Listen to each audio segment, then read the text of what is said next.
हम सब इंसानियत के अतीत में झांकना चाहते हैं। हम सब ये जानना चाहते हैं कि हमारे पूर्वज कैसे अपनी जिंदगी जीते होंगे।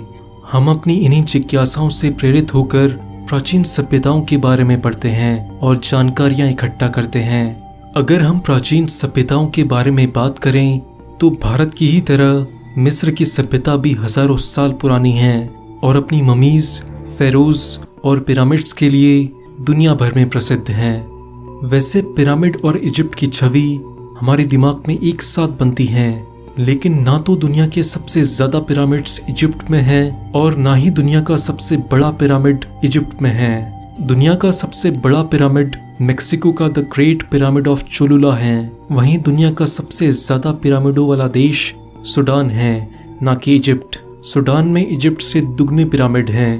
पिरामिड ऑफ खुफू इजिप्ट का सबसे बड़ा पिरामिड है। इसका वजन 16 एम्पायर स्टेट बिल्डिंग से भी ज्यादा है। आज हम आपको प्राचीन मिस्र के बारे में कुछ ऐसी ही बातें बताएंगे जो आपको शायद ही पता हो। प्राचीन मिस्र के लोग मौत के बाद की जिंदगी पर बहुत चिंतन करते थे। उनका मानना था कि मौत जिंदगी का अंत नहीं है, बल्कि जीवन का एक पड़ाव है, जिसके बाद जिंदगी की एक नई शुरुआत होती है।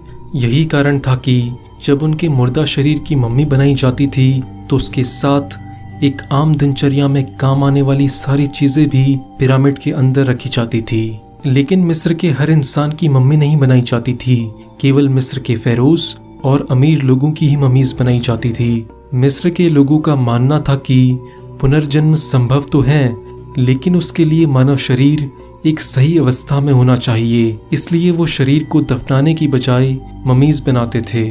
प्राचीन मिस्र में किसी मुर्दा शरीर की मम्मी बनाने के लिए पहले उसके अंदरूनी अंग निकाले जाते थे और उसका दिमाग उसकी नाक से निकाला जाता था, लेकिन कभी भी दिल को नहीं निकाला जाता था, क्योंकि वो लोग दिल को आत्मा का प्रतीक मानते थे। निकाले गए अंगों को वो मम्मी के साथ अलग अलग उपकरण में रख देते थे। नौकरों को भी दफनाया जाता था राजाओं के साथ। ये बहुत ही अचंभित करने वाली बात है कि मिस्र में फेरोज के मरने के बाद उनके नौकरों को भी उनके साथ जिंदा दफना दिया जाता था। नौकर के सर पर वार करके पहले उसे बेहोश कर देते थे और फिर उसे दफना देते थे। मिस्र के फेरोज मोटे होते थे। वैसे तो प्राचीन मिस्र के चित्रों में यहाँ के फेरोज को पतला और तंदुरुस्त दिखाया जाता है, लेकिन मम्मियों पर किए गए परीक्षण के बाद ये बात सामने आई है कि फेरोज की कमर चौड़ी होती थी और उनकी खुराक में शराब, शहद, बियर, ब्रेड और ज्यादा चीनी वाले पदार्थ होते थे, जिसकी वजह से ज्यादातर फेरोज डायबिटीज के शिकार थे। पिरामिड गुलामों ने नहीं बनाए थे। हॉलीवुड फिल्मों में दिखाया जाता है कि पिरामिड्स गुलामों ने बनाए थे, लेकिन ये बात बिल्कुल भी सच नहीं है। आर्कियोलॉजिस्ट द्वारा की गई खोज ये बताती है कि पिरामिड्स में काम करने वाले लोग कलाकार थे और उन्हें उनके काम का सही वेतन भी मिलता था। प्राचीन मिस्र में 2000 से ज्यादा देवी देवताओं की पूजा की जाती थी। उनका हर भगवान जिंदगी के किसी न किसी हिस्से से जुड़ा होता था। जैसे जीवन देने वाला अलग भगवान होता था और मौत देने वाला अलग भगवान होता था। मौत के भगवान को वो अनुबीस कहते थे और अमुनरा नाम के भगवान को वो भगवानों का भगवान मानते थे। वो लोग राक्षसों और भूत पिशाच पर भी विश्वास करते थे। उनका मानना था कि राक्षस इंसान से तो ज्यादा ताकतवर होते हैं, लेकिन भगवान से ज्यादा ताकतवर नहीं होते। प्राचीन मिस्र के लोग वैज्ञानिक और मैथमेटिशियन थे। उन्हें हैरत अंगेज स्मारक बनाना आता था। उन्होंने मेडिसिन्स और कॉस्मेटिक्स बनाई। उनका अपना कैलेंडर था। उनके अपने म्यूजिकल इंस्ट्रूमेंट्स थे और उन्होंने बड़े बड़े शिप बनाए। उन्होंने ऐसी बहुत सारी चीजें इजाद की जो हम आज भी इस्तेमाल करते हैं, जैसे टूथपेस्ट, पेन, ताला और चाबी। प्राचीन मिस्र के डॉक्टर एक ही अंग का अध्ययन करते थे। इतिहासकार हेरोडोटस के अनुसार प्राचीन मिस्र में एक चिकित्सक एक ही बीमारी का विशेषज्ञ था और उससे संबंधित इलाज ही करता था। उनके पास हर बीमारी के लिए एक अलग चिकित्सक होता था।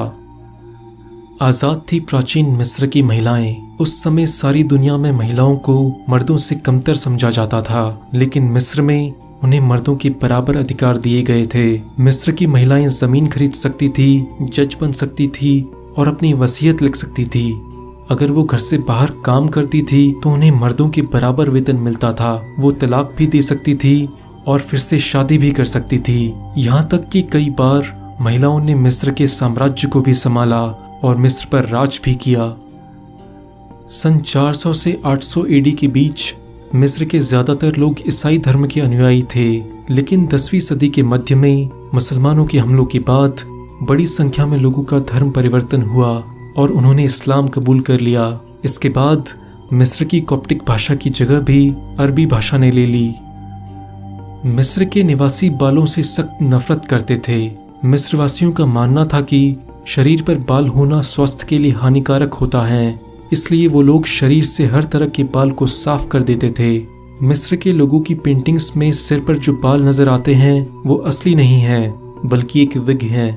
ये लोग विग को टोपी की तरह पहनते थे, वो भी सिर्फ इसलिए ताकि सूरज की सीधी धूप उनके सिर पर ना पड़े।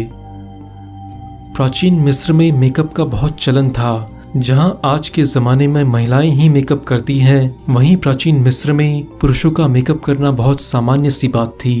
वो लोग सूरमा का प्रयोग जरूर करते थे। वो मानते थे कि हरा और काला सूरमा उन्हें सूर्य की किरणों, मक्खियों और हानिकारक संक्रमणों से बचाए रखता था।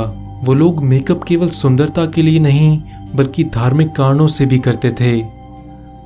मुंह को साफ रखना बहुत महत्वपूर्ण था। उन लोगों के लिए दांत को साफ रखना इतना महत्वपूर्ण था कि वो लोग मम्मियों को टूथपिक के साथ दफनाते थे। माना जाता है कि प्राचीन मिस्र के निवासियों ने ही एक तरह की टूथपेस्ट की शुरुआत की थी। इसे बनाने में वो जले हुए अंडे की छाल और राख के मिश्रण का प्रयोग करते थे। दुनिया का पहला गर्भ प्रतिरोधक मिस्र में बना था। ये बात बहुत रोचक है कि गर्भधारण से बचने के लिए प्राचीन मिस्र के लोग मिट्टी, शहद और मगरमच्छ के गोबर का एक मिश्रण बनाते थे। उस मिश्रण को महिला की योनि में डाल दिया जाता था, जिससे महिला गर्भवती नहीं होती थी। इनका मानना था कि मगरमच्छ का गोबर एसिडिक होता है, जो शुक्राणुओं को मारता है। मिस्र के लोगों को बिल्लियों से बहुत लगाव था। प्राचीन मिस्र के लोग सभी जानवरों को भगवान का प्रतीक मानते थे, लेकिन सारे जानवरों में बिल्लियों का एक अलग स्थान था। वो लोग बिल्ली को अच्छे भाग्य का प्रतीक मानते थे। जब भी उनकी पालतू बिल्ली मर जाती थी तो वे अपनी आंखों के ऊपर के बाल शेव कर देते थे। वो बिल्लियों की मम्मी बनाते थे और उन्हें चूहों और एक कटोरी दूध के साथ दफनाया जाता था। प्राचीन मिस्र के लोग मनोरंजन के लिए अलग अलग बोर्ड गेम्स खेलना पसंद करते थे।